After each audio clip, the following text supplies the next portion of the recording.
அரசு மற்றும் அரசு உதவி பெறும் என்ஜினியரிங் கல்லூரிகளில் பகுதி நேர பிஇ பிடெக் படிப்பு சேர்க்கைக்கான விண்ணப்ப விநியோகம் தொடங்கியது.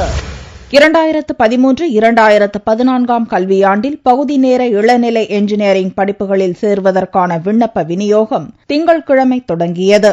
விண்ணப்ப விநியோகம் தொடங்கிய முதல் நாளன்று கோவை அரசு என்ஜினியரிங் கல்லூரி வளாகத்தில் மாணவ மாணவிகள் விண்ணப்பங்களை ஆர்வமுடன் பெற்றுச் சென்றனர். வேலையில் இருந்து கொண்டு பகுதி நேரமாக பிஇ பிடெக் படிக்க விரும்புபவர்கள் அவர்கள் வேலை செய்யும் இடத்திலிருந்து 90 கிலோமீட்டருக்குள் இருக்கும் கல்லூரிகளில் மட்டுமே விண்ணப்பிக்க முடியும் எனவும், வேலையில் இல்லாதவர்கள் தமிழகத்தில் உள்ள எந்த அரசு என்ஜினியரிங் கல்லூரியிலும் சேரலாம் என தெரிவிக்கப்பட்டுள்ளது. கவர்மெண்ட் இன்ஜினியரிங் காலேஜில் படிக்கணும்னா 90 கிலோமீட்டர்ஸ்குள்ள இருக்கணும்.